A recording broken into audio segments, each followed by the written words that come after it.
Ya, bismillahirrahmanirrahim. Mati.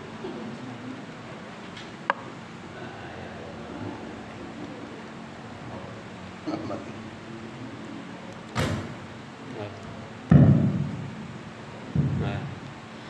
Bismillahirrahmanirrahim. Assalamualaikum warahmatullahi wabarakatuh. Alhamdulillah wasyukru ala ni'amillah wassalatu wassalamu ala rasulillah Muhammadin bin Abdillah wa ala alihi wa ashabihi wa mawala. A'udzu billahi minasy syaithanir rajim. Bismillahirrahmanirrahim. Ma lidh-dhalimina min hamimin wa la syafi'in yutha'. Shadaqallahul 'azim wa shadaqa rasuluhul karim wa nahnu 'ala dzalika minasyahidin wa syakirin. Puji syukur kita panjatkan hanya kepada Allah yang Maha Ghafur. Salawat dan salam mudah-mudahan tercurah kepada baginda Nabi kita Nabi besar Muhammad sallallahu alaihi wasallam. Bapak Ibu yang saya hormati, yang saya muliakan, hari ini kita akan membahas bab 26 kitab Riyadhus Shalihin. Baru 26 ya. Total babnya itu hampir 300. Jadi nanti kita sampai usia 60 tahun. Kalau sekarang 40 tahun bisa lebih 60 tahun belum selesai juga ya. Baik, Bapak Ibu, ini bab yang menarik minimal menurut saya, karena ini adalah larangan berbuat aniaya dan perintah mengembalikan hak orang yang dianiaya. Sebetulnya judul aslinya Tahrimul Zulm, haramnya berbuat zalim. Ini memang satu kata itu kalau diungkap dengan beda diksi itu beda kesannya ya. Coba kalau terjemahnya gini, haramnya berbuat zalim, lebih serem kan? Nah, dibanding haramnya berbuat aniaya, haramnya berbuat zalim dan perintah mengembalikan hak orang-orang yang dizaliminya, gitu ya. Kira-kira begitu ya. Jadi kita itu berpeluang zalim. Saya amati begitu ya. Kita itu ada peluang untuk zalim. Apa itu zalim? Wad'u syai' fi ghairi mahalihi, menempatkan sesuatu di bukan tempatnya. Nah, misalnya apa? Menempatkan sesuatu di bukan tempat, itu zalim. Menempatkan mobil bukan di garasi, zalim secara bahasa. Misalnya ini kan. Ini banyak sekali kezaliman kita, termasuk kalau kita tidak mau sholat, itu zalim. Tidak mau zakat, tidak mau puasa, kalau itu wajib, itu zalim. Wad'u syai' fi mahallihi, itu ya, pada tempatnya. Ada juga yang memberikan definisi secara syara adalah at-tasarruf fi haqqil ghairi bi ghairi haqq, gitu ya, yaitu berinteraksi dengan yang hak orang lain tanpa hak. Jadi ketika hak orang lain tercederai, itu zalim. Kalau bikin apa itu, polisi tidur, ada yang terzalimi kan? Ya diri sendiri yang bikinnya, aduh nggak enak banget misalnya gitu ya. Ya sebetulnya terzalimi juga. Mujawazatul had, melewati batas. Nah, itu namanya zalim. Jadi sekali lagi masing-masing jamaah yang hadir hari ini itu bisa berpeluang dolim, sangat bisa berpeluang dolim semua ya. Gitu ya. Cuma dolim itu ada beberapa jenis ya. Di dalam satu kitab itu dikatakan dolim itu ada yang dolim terhadap yang wajib, ada yang dolim terhadap yang haram. Kalau yang wajib itu kalau dia tidak melaksanakan kewajiban dolim, misalnya tidak bayar bulanan HPR, nah itu dolim juga ya. Kalau yang haram misalnya larangan apa? Yang dilarang di sini apa? Ngebut. Kalau dia ngebut berarti dolim, dilarang ngebut, ya dia ngebut juga. Atau dilarang buang sampah di sini, dia buang sampah. Atau kalau dirokok itu apa tulisannya? Merokok adalah membunuhmu. Dia masih merokok, dolim juga. Ya terserah, nanti ada pendapat lagi. Bagi perokok itu susah memang.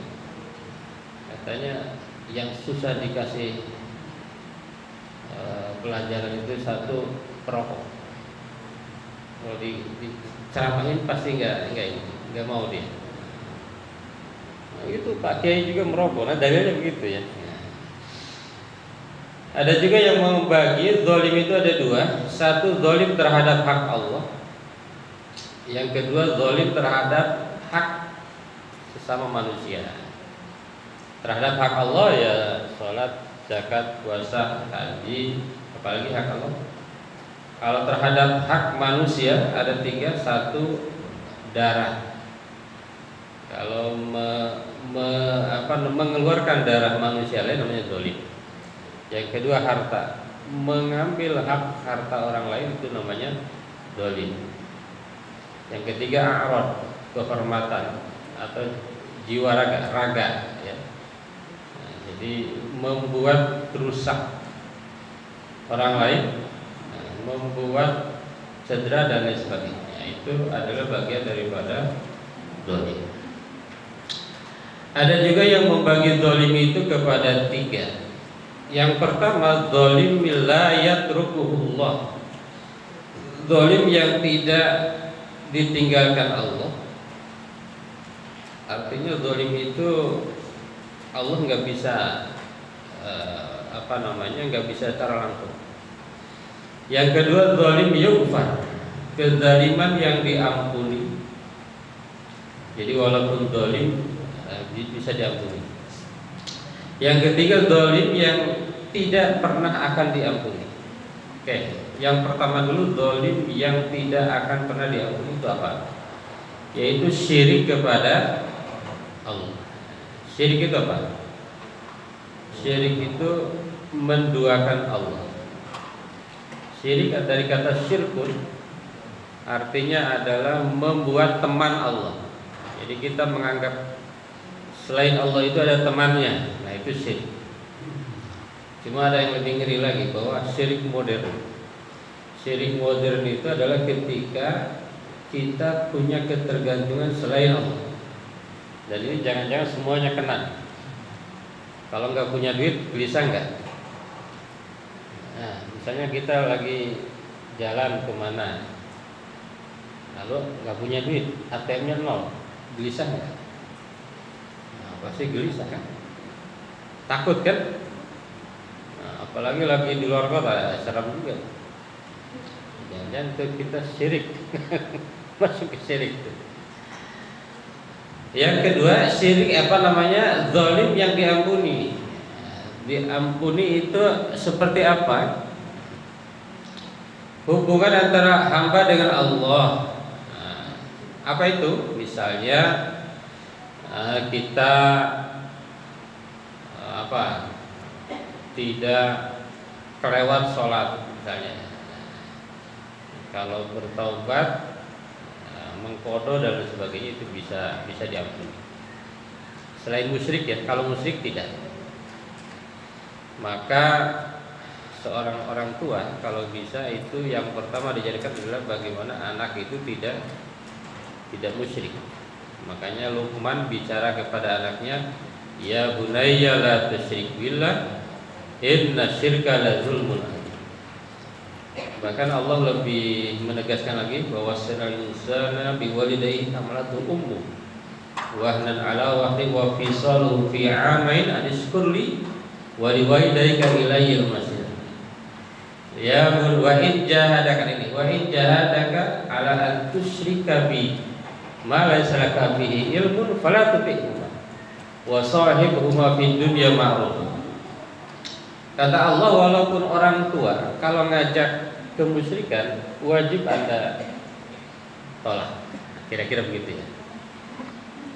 Kalau Anda punya orang tua dihormat tetap. Tapi kalau menyuruhnya kepada kemusyrikan wajib tolak. Gak boleh dituruti walaupun orang tua. Maka Ibrahim pernah berdebat dengan orang tuanya kan? Iya, wa idh qala Ibrahim li abihi azar atattakhidhu asnaman alihah. Kata Ibrahim, ya wahai ayahku, apakah wa idh qala Ibrahim li abihi ya abati li abihi azar atattakhidhu asnaman alihah. Wahai ayahku, apakah engkau menjadikan patung-patung ini sebagai Tuhan? Nah itu boleh tuh kalau hal-hal seperti itu. Tapi kalau hal-hal lain, kalau bisa kepada orang tua nggak boleh berdebat ya. Ada yang bilang ke orang tua itu harus betul-betul ngaku bodoh. Walaupun kita ilmunya tinggi, orang tua ini nggak boleh didebat ya. Tapi kalau untuk kemusyrikan boleh ya, gitu ya. Tapi dengan cara yang baik ya. Nah gitu ya, dengan cara yang baik. Wa in jahadaka 'ala an tusyrika bi ma laysa laka bihi ilmun fala tuti'huma wa sahibhuma fid dunya ma'rufa. Tapi kalau menggauli keduanya tetap dengan cara baik. Walaupun berdebat, transfer tetap gitu ya. Ini jangan sampai salah. Transfer enggak. Gitu Bu ya, Bapak Ibu ya. Baik. Jadi kezaliman yang paling ngeri ini yang ketiga Bapak Ibu ya. Kezaliman la yatrukuhu. Nah, apa itu? La yatrukuhu, Allah tidak meninggalkannya. Fadzulmul ibad. Apa itu? Ketika seseorang itu zalim kepada orang lain. Nah, itu ya repot. Makanya kalau korupsi itu repot itu lapornya ya. Meminta maafnya. Korupsi se-Indonesia repot kan? Gitu ya. Jadi kalau kita punya zalim kepada orang, sebelum orangnya itu mengikhlaskan ya, Allah tidak bisa ikut campur ya. Karena pasti ada hubungan dengan manusia. Cuma kadang-kadang manusia itu ada yang sifatnya materi dan non materi. Kalau udah berhubungan dengan non materi itu lebih ngeri lagi. Nggak bisa dibandingkan uang kalau udah kehormatan ya. Itu manusia itu kadang begitu. Kalau hutang 1 juta bisa dibayar 1 juta, tapi kalau orang sudah terluka hatinya itu orang-orang sulit sekali ya. Sulit sekali menyembuhkan. Nah, dan itu banyak kejadian-kejadian. Apalagi Indonesia, di negara kita itu seringkali kalau tidak bisa main depan, main belakang. Main belakang ya terserah main apa. Iya kan? Ternyata itu mainnya macam-macam, tidak berani depan di belakang. Itu kadang-kadang itu zalim di situ. Sering kan kita dengar kisah-kisah ini ada kiriman, itu ada yang betul ada yang enggak itu. Kiriman itu ya kenapa? Karena seseorang merasa haknya terzalimi gitu ya. Karena dia imannya enggak kuat, ya kan? Kan tidak kelihatan. Padahal dia melakukan, tapi tidak kelihatan. Secara hukum nggak bisa dibuktikan. Dan memang banyak kezaliman itu tidak bisa dibuktikan dengan hukum. Apalagi di Indonesia kan, misalnya memarahi orang, bisa dihukum nggak? Kalau memarahinya via tertulis mungkin bisa, tapi kalau nggak ada bukti gimana? Ya, nah ini kezaliman ini mungkin saja kita lakukan. Baik Bapak Ibu, kita baca dulu ayat yang pertama. Malil zalimina min hamimi wala syafi. Tidak ada untuk orang-orang yang berbuat dolim itu teman setia, dan tidak ada yang memberi syafaat, yang diterima syafaat. Ini kalau lihat tafsirnya Bapak Ibu, yang dimaksud dengan ayat ini adalah nanti di akhirat orang yang zalim syirik kepada Allah itu tidak ada yang bisa nolong, kira-kira begitu. Bisa jadi Nabi juga nggak bisa nolong, kalau udah syirik itu nggak bisa nolong. Makanya ada ayat yang kita itu alhamdulillah ya dalam keadaan beriman ya. Ada ayat kan, innal ladzina kafaru wa matu wa hum kufar la yuqbala min ahadihim mil'ul ard walau iftada bihi lahum adzabun alim wa ma lahum min nasir. Apa itu artinya? Orang-orang kafir, dan ketika dia mati dalam keadaan kafir, kata Allah, tidak akan diterima min ahadihim mil'ul ardi dzahaban. Ini ayat Quran bukan hadis. Kalau Quran udah nggak ada yang bisa berdebat. Tidak akan pernah diterima amalnya meskipun amalnya itu sepenuh bumi emas sepenuh bumi. Kira-kira berapa gram? Tidak akan diterima. Jadi kalau kafir atau musyrik, apalagi musyrik. Jadi kadang-kadang kita ini ya. Jadi zalimnya yang berkaitan dengan syirik ini ngeri ya. Apalagi kita yang nggak punya banyak emasnya kan. Sekarang emas makin mahal, 1,5 ya. Kalau beli itu 1,5 lebih. Kalau buyback hampir 1,4. 1 kilo itu kalau emas gede enggak? Segede gini ada. Ada yang pernah beli emas 1 kilo? Ada segede gini. Belum lama saya ke toko emas, saya tanya, ada nggak yang beli emas 1 kilo? Kan di situ tertulis dari 0,5 sampai 1 kilo ya. Saya bilang, ada nggak yang beli 1 kilo? Kata beliau, banyak Pak. Masa sih, kata saya, banyak. Berarti selama ini teman saya nggak termasuk itu. Orang kaya itu banyak ternyata ya. 1 kilo Pak belinya. 1 kilo itu kan hampir 1,5 M ya, kurang lebih. Gitu ya. Jadi walaupun kita kaya, kalau musyrik nggak ada guna, kira-kira begitu. Karena tidak ada yang bisa nolong. Saya punya teman Pak Hari, nanti siapa tahu bisa nolong, nggak bisa. Kalau musyrik ya, kalau udah musyrik nggak bisa dia. Ayat yang kedua, wa malidz zalimina min waliyyi wala nasir. Dan bagi orang-orang yang zalim itu tidak ada pelindung dan tidak ada wali pelindung, nasir penolong. Di sini Pak terjemahnya pelindung ataupun pelindung. Wali itu artinya pelindung, wan nasir penolong. Jadi tidak ada satupun yang bisa nolong kalau itu zalimnya syirik ya. Kalau yang lain bisa. Nanti zalim kepada orang, kita minta maaf. Kalau uang jangan hanya minta maaf ya. Misalnya utang 1 juta, cukup minta maaf nggak? Nah, harus ganti kan. Tadi kan judulnya tadi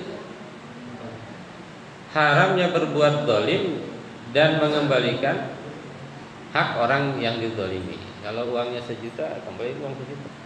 Cuma kalau di Indonesia beda lagi tuh. Kalau ibu 1 juta tahun 2000 beda dengan 2024. Iya kan? Nah, dulu saya minjem ke dia 1 juta tahun 2000, dibayar sekarang 1 juta lagi. Nah, harusnya kalau yang paham nggak begitu. lihat harga emas tahun itu kan. Kalau emas kan inflasi aman ya. Karena uang kita kan begitu kan. Tahun 2000 saya bayar kuliah 300.000. Di UIN 300.000 tahun 2002. Sekarang 6,5. Berapa lipat? 20 lipat. Kalau dulu minjam 1 juta berarti bayar berapa? 20 juta. Gak boleh riba Pak. Ya riba itu kalau uangnya tetap. Misalnya di Saudi, kata temen ya, kata senior, atau dari zaman dulu, misalnya harga tasbih itu 1 real, ya sekarang 1 real nih. Iya harga itu enggak berubah. Apalagi emas ya, emas itu aman banget ya. Walaupun saya selalu bertanya, kenapa emas itu aman ya? Padahal dimakan nggak enak. Ya, kenapa emas itu stabil? Itu saya belum nemu jawaban tuh. Aneh kan? Sesuatu yang tidak enak dimakan, tetapi harganya stabil. Dan itu sudah terbukti dari zaman Nabi, dari zaman sebelumnya, iya kan? Kenapa itu? Nah, itu belum ada yang bisa menjawab. Siapa tahu nanti ada. Ini hadisnya banyak sekali Bapak Ibu, ada 19 ya, kita satu aja cukup ya. Bismillahirrahmanirrahim. Wa an Jabir radhiyallahu an anna Rasulullah sallallahu alaihi wasallam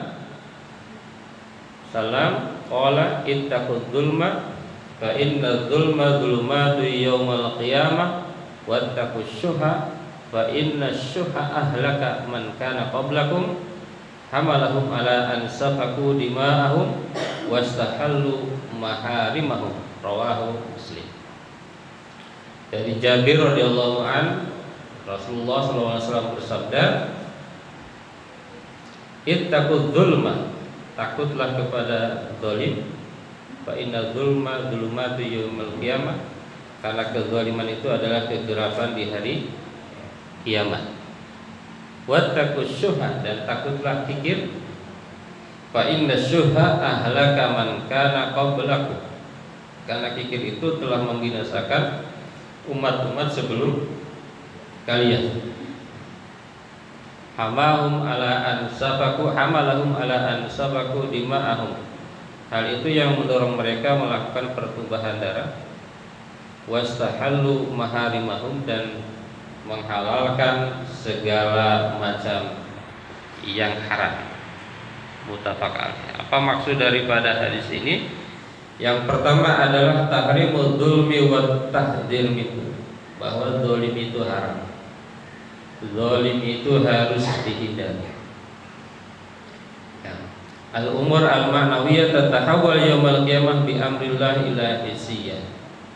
Al-bukhlu aduwwun li ahlil iman. Pelit itu atau kekikiran itu adalah adu. Adu itu musuh bagi seorang yang beriman. Fa inna min sifatil mu'minin al-karam wal jud, karena seorang yang beriman itu pasti dia itu dermawan. Al-bukhlu wa dzulmu min asbabi intisyaril jarimah. Kekikiran dan kezaliman itu diantara sebab munculnya berbagai kejahatan. Gitu ya. Jadi kenapa banyak kejahatan ya? Bisa jadi karena satu zalim, kedua kikir. Itu ya. Az-zulmu wasyuhu min kaba'iridzunub, dzunub, kezaliman dan kekikiran itu diantara dosa-dosa yang besar.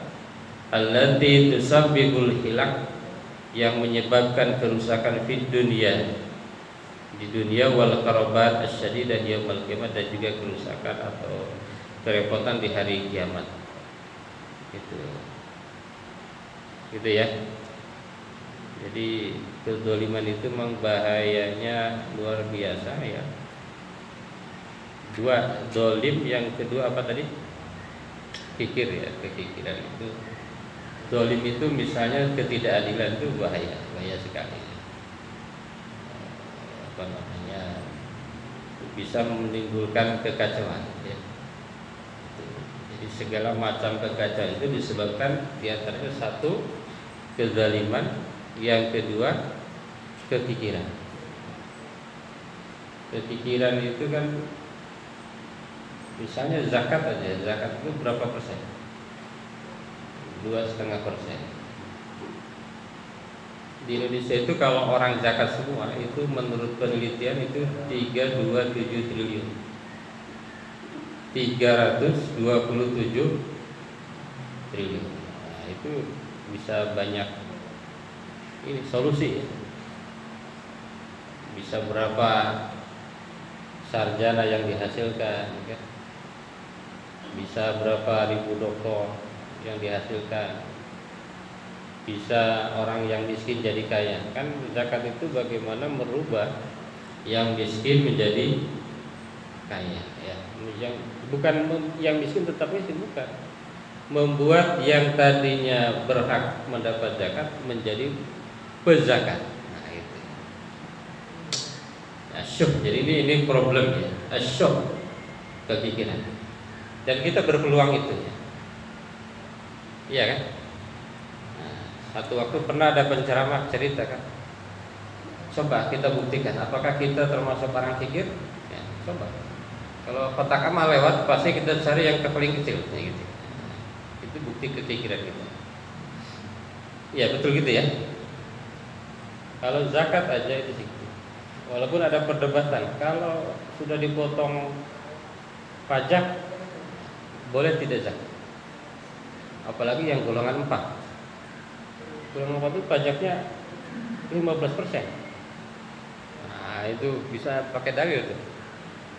15%, zakat berapa persen? 2,5 gitu kan. Kalau golongan 3 ke bawah kan masih 5%. Apalagi yang nggak PNS, nggak pakai zakat, nggak pakai pajak. Potong juga.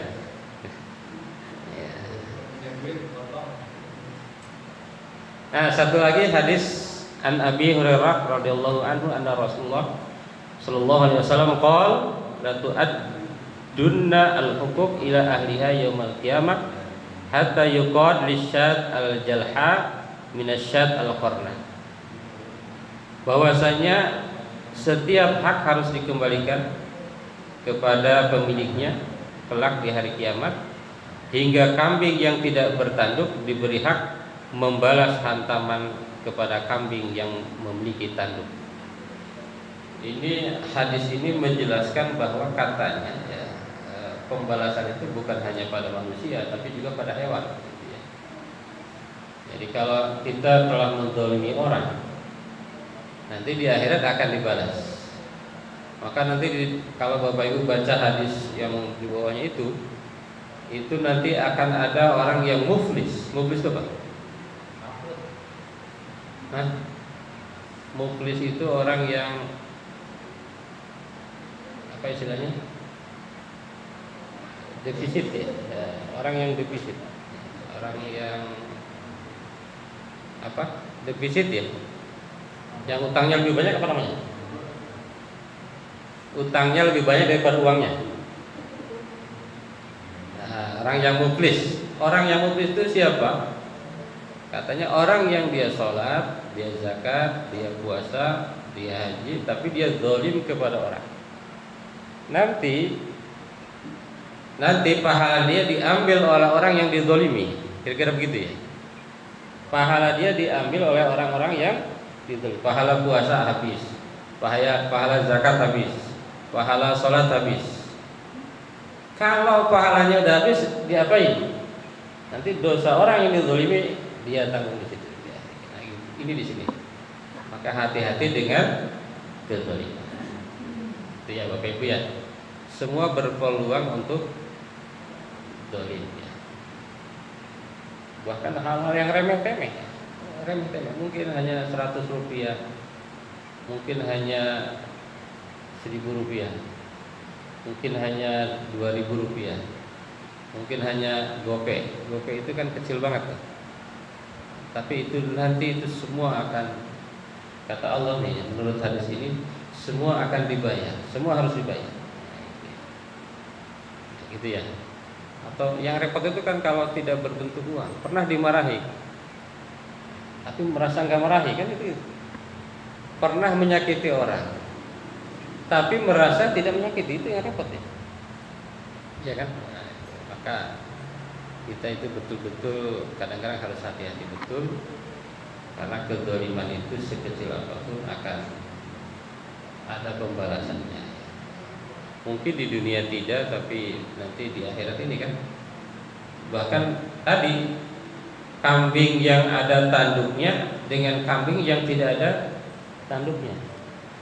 Yang ada tanduknya misalnya menghantam yang tidak ada tanduknya. Nanti di akhirat itu problem itu. Yang tidak ada tanduknya kasih tanduk biar membalas yang ada tanduk.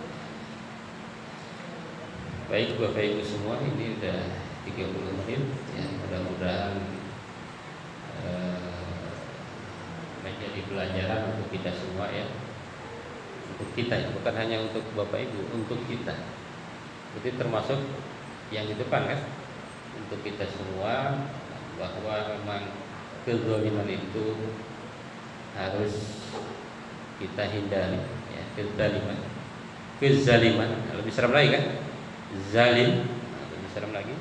Kezaliman itu harus kita hindari, dan kalau kita pernah menzalimi orang, maka sebaiknya kalau itu berbentuk materi ya harus mengembalikan kezaliman itu.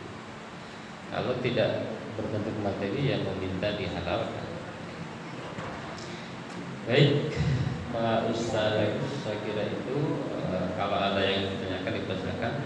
Mudah-mudahan ada pertanyaan ya. Biasanya dari ketua paguyuban biasa. Nah, ibu-ibu mudah-mudahan ada pertanyaan. Nanti hadiahnya dari DKM umroh, umroh atau haji ya. Enggak pesan. Terima kasih. Assalamualaikum warahmatullahi wabarakatuh.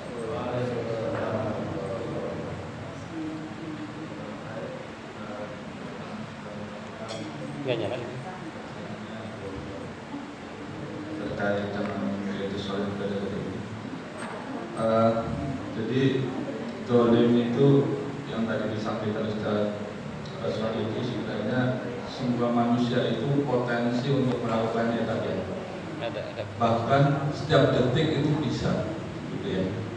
Nah, kalau saya boleh bertanya, tadi kan ada dolim yang sangat bahaya, yaitu kepada Allah Subhanahu Wa Taala ya. Nah, kadang-kala kalau kita itu berucap itu kadang-kala nggak terkontrol gitu. Jadi kadang-kala ada sesuatu, seumpama ada sesuatu kita tidak berdasarkan oh itu karena si ini, itu kan sebenarnya kan nggak boleh sebenarnya, karena Allah Subhanahu Wa Taala. Nah itu kan sebenarnya kan kalau menurut saya itu kan termasuk bagian dari dolim itu. Nah, bagaimana caranya kita menghapus perkataan kita yang tidak disengaja itu?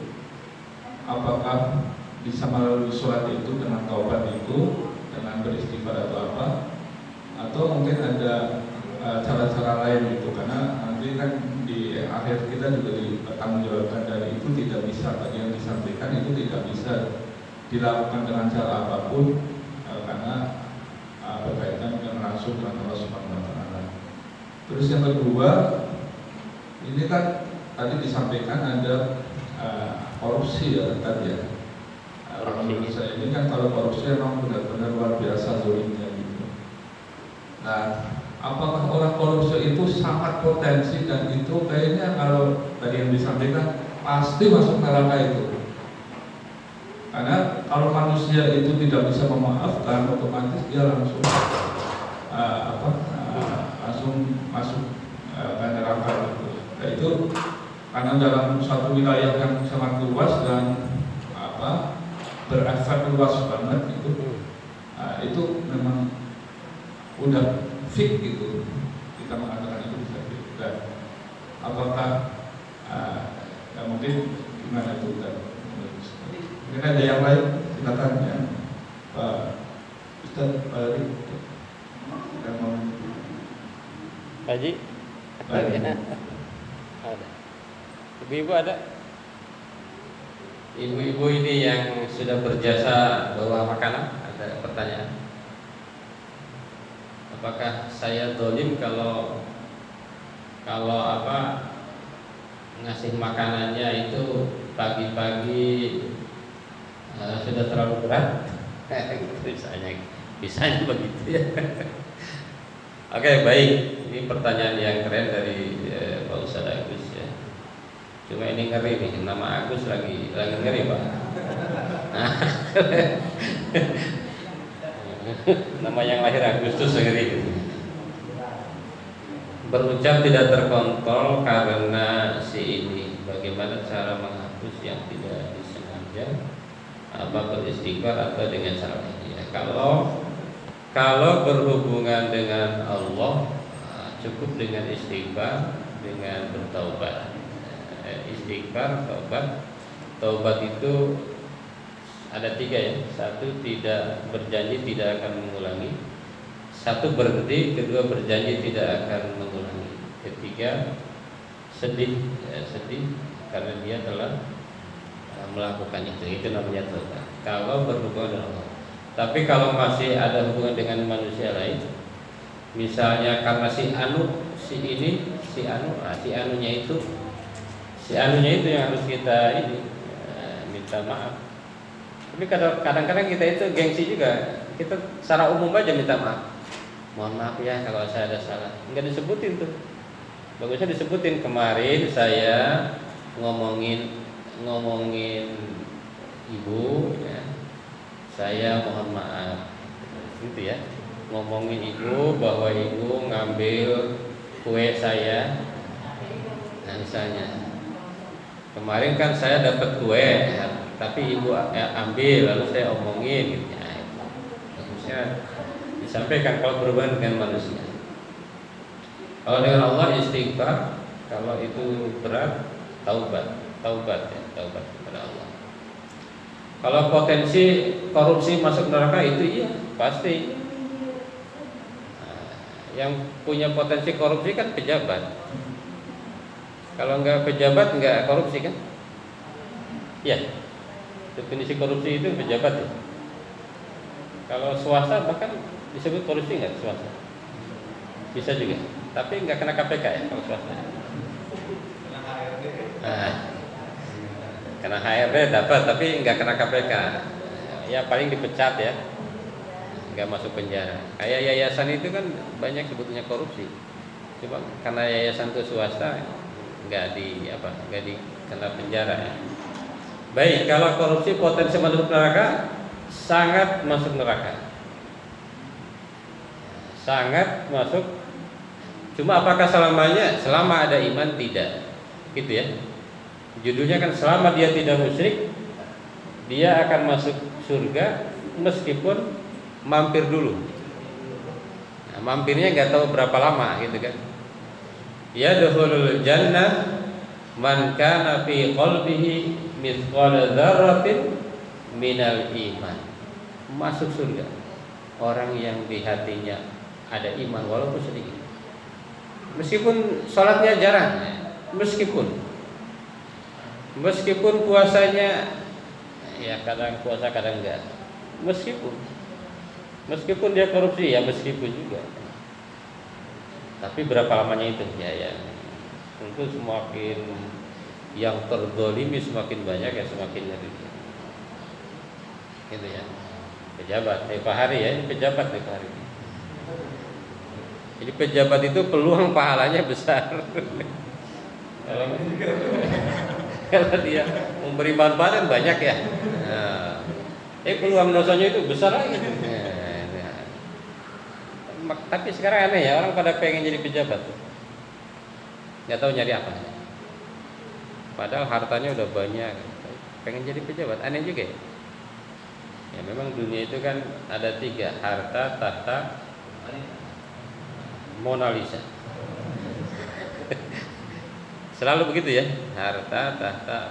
Walaupun hartanya udah banyak, tetap aja dia nyari jabatan. Kalau dipikir kan aneh ya, orang hartanya triliunan pengen jadi pejabat. Kalau logika kan aneh itu kan. Logika orang yang belum kaya kan aneh juga. Tapi bagi orang yang udah kaya logis itu. Dengan jabatan dia akan menambah pundi-pundinya kan. Gitu, menambah kebijakan-kebijakan yang membuat dia mungkin bertambah. Atau orang yang udah mempunyai jabatan masih pengen nambah uangnya. Makanya kalau kita punya segunung pengen 2 gunung kan. Itu memang begitu. Coba aja tanya kepada yang duitnya udah banyak. Misalnya uangnya udah 1 miliar. Kita tanya, apa masih kurang? Pasti kurang. Kalau kita uangnya masih 1 juta kan, 1 miliar banyak ya gitu ya. Tapi kalau udah nyampe ke sana pengen lagi. Begitu saudara Gus ya. Jadi memang mudah-mudahan kita bisa saling mengingatkan ya. Saya sering bilang ceramah itu tidak menyuruh ya, saling mengingatkan antara kita. Wa tawasau bil haq wa tawasau bis sabr. Saling berwasiat kepada kebenaran, saling berwasiat kepada sabar. Itu aja. Karena di dunia ini nggak ada yang keren kan? Biasa aja. Wah itu orang keren, biasa aja. Keren itu karena kita tidak tahu kejelekannya aja. Yang keren itu cuma Rasulullah, apalagi artis Korea. Anak-anak sekarang kan senang artis Korea. Saya suka aneh apa yang disenangi. Muslim enggak, imannya enggak ada. Gimana itu? Banyak keanehan-keanehan ya. Memang tidak harus dijawab semua ya. Banyak keanehan-keanehan di dunia ini, dan itu bisa kita temukan jawabnya lewat bertafakur ya, merenung dan seterusnya. Baik, bisa habis. Mudah-mudahan tidak puas. Ada lagi?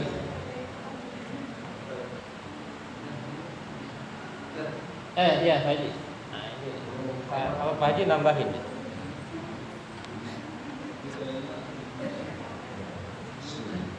Assalamualaikum warahmatullahi wabarakatuh. Waalaikumsalam. Berkenaan dengan kezuliman sebenarnya. Ada seorang yang berbuat zulim juga, yang dosanya terhadap manusia. Apakah ada potensi dia udah ponis masuk neraka gitu ya? Apakah dia ada potensi masuk surga karena dengan dosa-dosa dia seluruh manusia itu membicarakan dia? Kata Rasulullah SAW, saya tahu dari Ustaz bahwa seorang yang dibicarakan atas keburukannya maka akan diampuni hapuslah dosa-dosanya. Nah, apa ada potensi orang yang berdosa ini masuk surga? Itu aja pertanyaan saya. Assalamualaikum warahmatullahi wabarakatuh. Waalaikumsalam warahmatullahi. Masih ada lagi ibu-ibu. Ini kadang-kadang di ibu-ibu di pasar nih Bu, nyobain itu buah atau apa, kadang-kadang dipotekin dulu tuh.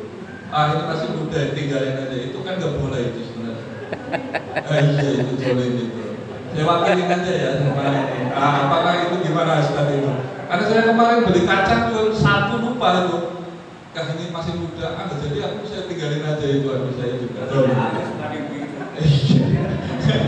Nah itu kebiasaan ibu-ibu kadang-kadang itu dipencet-pencet itu buah itu.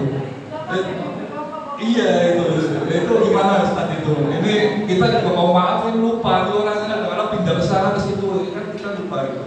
Itu gimana Ustaz?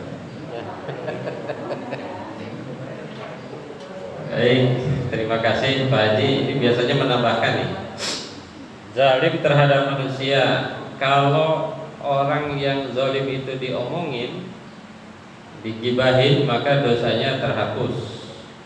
Itu nyambung dengan yang tadi berarti kan? Kalau dia dizalimi dengan tadi apa digibahi ya, dia terhapus. Iya. Tapi terhapusnya berapa kan gitu ya. Kalau masih ada berarti masih ada siksanya itu. Dia korupsi 1 triliun. Yang ngomongin dia 1000 orang. Yang dia dolimi 270 juta. Ya nanti dihitung-hitungnya gitu kan.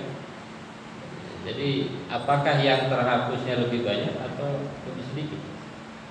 Kalau masih lebih banyak berarti masih tetap kena siksa. Tapi asal dia beriman, masuk surga. Cuma berapa lama mampirnya tadi? Insya Allah gitu. Kita yakin itu ya. Kita harus pede di situ. Gak boleh kita bilang gini, walaupun dia beriman, ya siapa tahu nanti Allah siksa. Yang nggak begitu. Kita harus pede lah. Kalau kita ada iman, insya Allah masuk surga. Itu jelas hadisnya sahih. Yadkhulul iman man kana fi qalbihi minal yadkhulul jannah man kana fi qalbihi minal iman. Walaupun kecil. Makanya kita pede Pak, ngadepin yang tidak beriman itu pede aja gitu. Walaupun dia rumahnya lebih keren dari kita lebih pede Pak. Yang kalah seter kita ya, kita pede. Kita insya Allah lebih baik. Insya Allah, karena kita beriman. Yang kedua, kalau mengotekin dulu, kalau beli buah tadi ya. Kalau di Arab itu malah boleh makan. Kalau makan di situ boleh. Yang penting jangan dibungkus. Gitu. Nah, ya, yang penting motekin itu boleh ya nggak masalah. Tapi kan sebetulnya motekin itu nggak boleh. Nah itu yang masalah. Harus minta dihalalkan. Kadang yang gini-gini Pak ya, yang kecil-kecil itu yang kadang-kadang kita nggak sadar. Yang cuma mungkin harganya gope, gitu kan. Motekin itu mungkin nilainya gope. Motekin itu gope. Makanya kalau durian itu hati-hati kalau beli durian. Saya pernah tuh. Nggak apa-apa Pak, nyicipin dulu. Nah, dia tusuk tuh. Pas kita udah nyicipin, enggak, kita bilang enggak enak. Oh, dia marah itu. Karena durian mahal kan gitu. Harga durian 70.000. Wah, mungkin takutnya dia enggak laku kalau udah dipotek gitu ya. Udah dibolongin dikit kan. Ya, pokoknya bagi kita ya, sekecil apapun kalau bisa mudah-mudahan tidak menzalimi. Tidak mendolimi orang lain, gitu ya.